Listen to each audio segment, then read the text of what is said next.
Well, thank you very much. This is very important to all of us gathered here. I'm pleased to be joined by many of the members of Congress as we take an important step to halt the flood of deadly drugs that are pouring into our country like never before. It took place 2, 3, 4 years ago. It's at a level that people haven't seen over the last few years. In a few moments, I'll sign the Interdict Act. This law directs the Department of Homeland Security to provide additional tools and resources to detect and intercept the supply of illicit fentanyl, which is our new big scourge. It's disgraceful what's happening, coming from different countries, including, frankly, China and others, and it's pouring in at record numbers. In 2016, nearly 20,000 Americans died as a result of using synthetic opioids such as fentanyl. Each death is a tragedy, leaving behind devastated parents, spouses, and orphans all over our country. It's reaching every corner of our great nation, and it shouldn't be. Rural areas like Hancock County, Ohio, and we have Senator Portman here, and he understands it very well. Where's our senator? Here, Mr. President. Yeah. What's going on in Ohio is incredible, and frankly, just about every other state. And Kankakee County, Illinois, have seen record numbers of overdoses, record numbers of deaths due to drugs. The supply of these deadly drugs come from places outside the United States, Mexico, China, other countries. Drugs are entering our country across our borders and even through our own postal system. They're using our postal system, and they're killing our people. This law will provide our customers and our customs. What we want is customs and border protection. We have to have customs and border protection, which is desperately needed, and we have the resources to detect and interdict these dangerous drugs. The drugs, for a lot of reasons, are far more dangerous than they've ever been. Even the dogs can't track them down. If they track them, they die. The dogs die just from the scent. Nobody's ever seen anything like it. So you imagine what it does to people. It'll increase the number of chemical screening devices, as well as the number of experts to interpret the data that's collected. My administration is committed to doing everything we can to combat this deadly scourge of drug addiction and overdose. This law represents a significant step forward. I think before we sign, we have great congressmen and women, we have great senators behind me, and maybe we'll start with Rob, and we'll go around a little bit if anybody would like to say anything. Rob? Thank you. First, we appreciate your support of pushing back. This deadly poison is coming into our communities through the mail system primarily from China, and this legislation will enable us to have better equipment to detect it, but it's something that is absolutely urgent. It's the #1 killer now in terms of overdoses in my state, in Massachusetts, where Senator Markey is from, the original author of this legislation. And unfortunately, over the past several years, it has increased every single year. So this will help, and we appreciate your willingness to step forward and take a lead on fighting back against this poison that's coming into our states. And yet it's getting worse and worse every year. You look at the charts, you look at the statistics, every year the country fights hard. I mean, not just since I've been here, it's been fighting hard, and it gets worse and worse. And what's your recommendation, Senator? What's your recommendation? Well, this is going to go a long way. These devices are actually able to detect fentanyl as they're coming through in packaging. And in Massachusetts, like Ohio, it's an epidemic. In 2016, 2,000 people died from opioid overdoses. 1,700 of them had fentanyl in their system. So this is the epidemic. It's gone from prescription drugs to heroin, but it is now a fentanyl epidemic in the country, and the legislation you're signing will give the tools to our law enforcement, to our detection of people in the country to be able to identify it before it gets into the hands of families in our country. So we thank you. Well, it's going to help. Hopefully it'll help a lot. Michael? Thank you for your leadership on this issue. It's very lethal. It's poison in our children in this country, killing so many people. You're empowering DHS and Customs and Border Protection to capture this before it gets in the hands of the wrong people. In addition, I think a lot of these precursors coming from China are going to Mexico as well, which is why your border security efforts, I think, are so imperative. Well, we're really tightening that up. Unfortunately, it does come in from China, much of it, I would say a big percentage. What percentage would you say? I'd say 80 to 90% goes into China, it goes to Mexico, and then it comes into our country. And I was with President Xi, and I said, don't send it, but we'll see what happens. We'll see what impact we're having. Ron, do you have anything to say?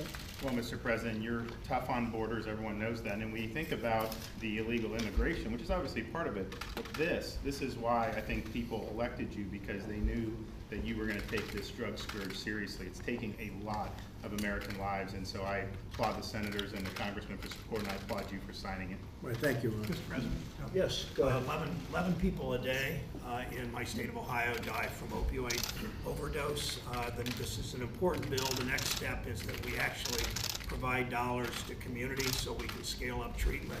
That we woefully underfund education, prevention, treatment programs. The waiting lists are too long.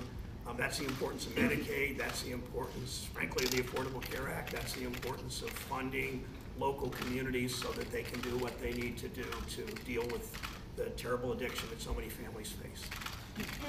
Yeah, I want to thank you, Mr. President, but I want to thank everybody here because I think of it as the human side, the families that are impacted, the young lives that are lost, the brothers and sisters that won't have the brother and sister to grow up with. But as you know, and you said when you declared a public health emergency, we need a spectrum of solutions.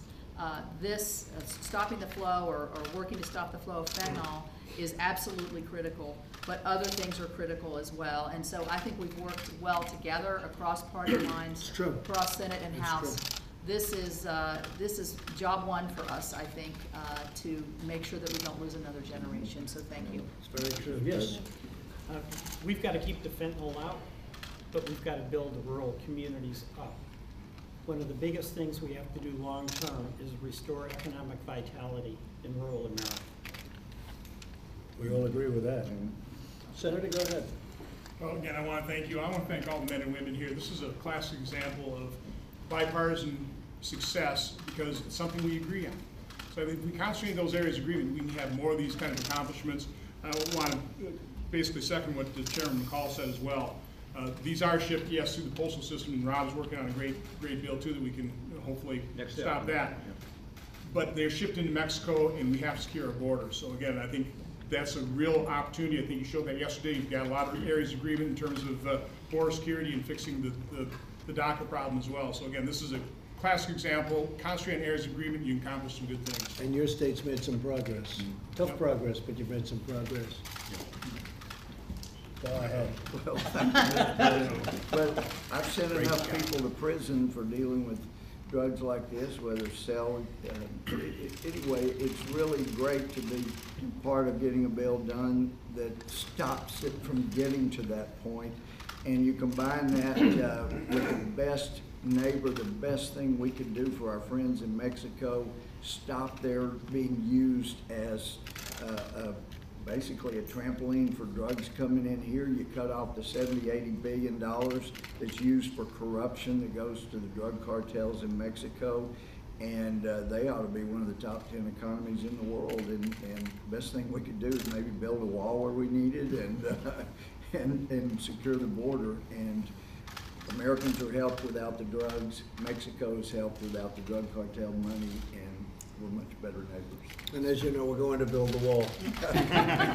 And we really have no choice. Anybody else like to say something? Mr. President? Yes. I appreciate your Thank celebrating you. this bipartisan moment. It's a testament to what can happen for the benefit of the American people when they come together on a scourge such as fentanyl and the opioid addiction.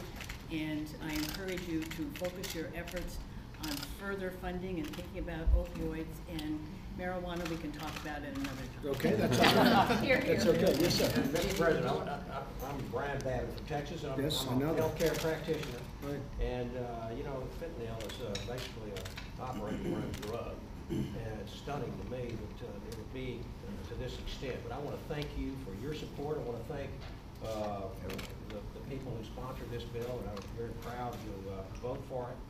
And thank you for helping to make our border secure, because this is just one symptom of the open border problem that we've had, and there's a reason that you're sitting behind this desk right now.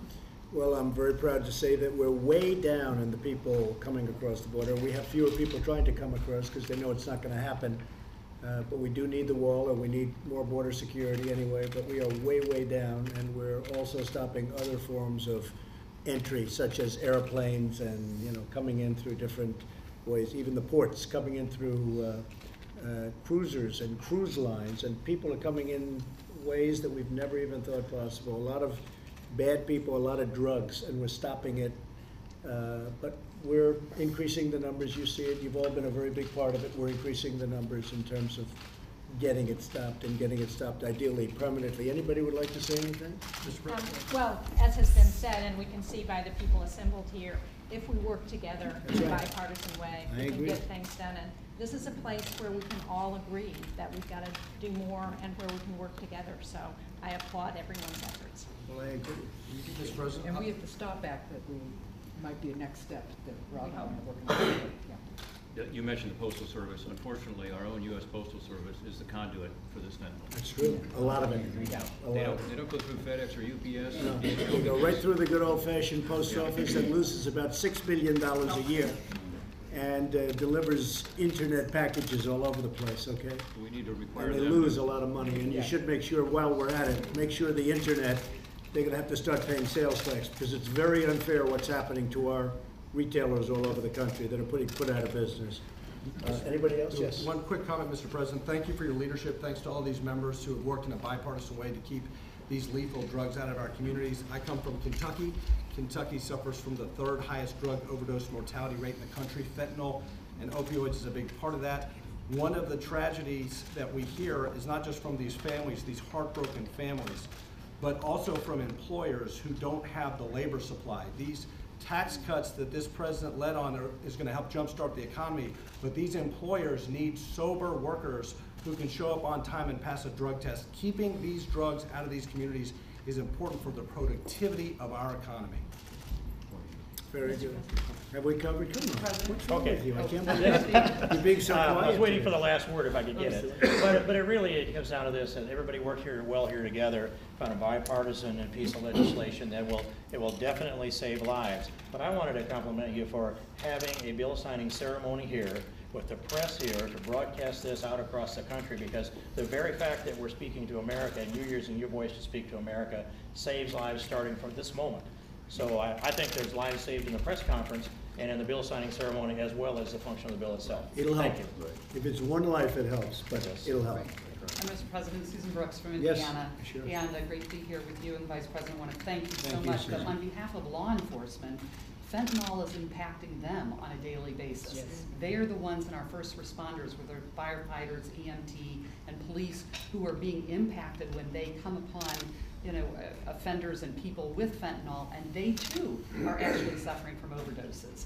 And so this will actually have an impact on CBP officers, but also on our street officers, and this is such an important step forward to keep those drugs out of the hands of families, but also law enforcement, who really are taking their lives in their hands by saving our lives. So Right, thank Susan. you so much. Thank you, Susan. We used to have the age of Aquarius. Everyone thought that was a big drug age.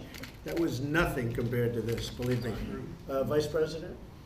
Thank you, Mr. President. Last year, you declared a public health emergency regarding opiate abuse and addiction. There's not a state in the union that hasn't had families torn apart by this. And I just want to take the opportunity, along with you, to commend these members of Congress for acting swiftly and in a bipartisan way, and to provide new resources to interdict the flow of fentanyl into the country. I just know that I know how anxious you are to continue to work with members of Congress to stem the flow of drugs into our country, and particularly deal with this crisis of opiate abuse. Thank you. Matt, would you like to say something? I fear we've reached the point where everything has been said, just not yet by everyone, so I'll yield back, Mr. President. Okay, thank you, Matt. So we're going to sign this, and it's a step, and it feels like a very giant step, but unfortunately it's not going to be a giant step, because no matter what you do, this is something that keeps pouring in, and we're going to find the answer. There is an answer. I think I actually know the answer. but I'm not sure the country's ready for it yet. Does anybody know what I mean? I think so. Okay, folks.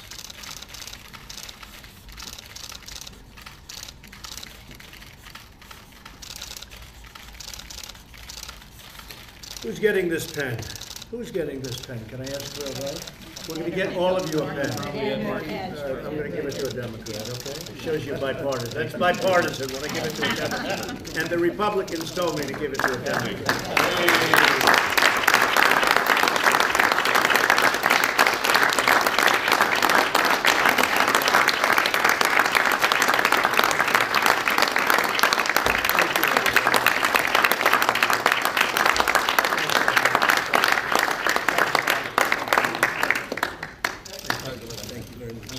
Thank you, everybody. Thank you very much.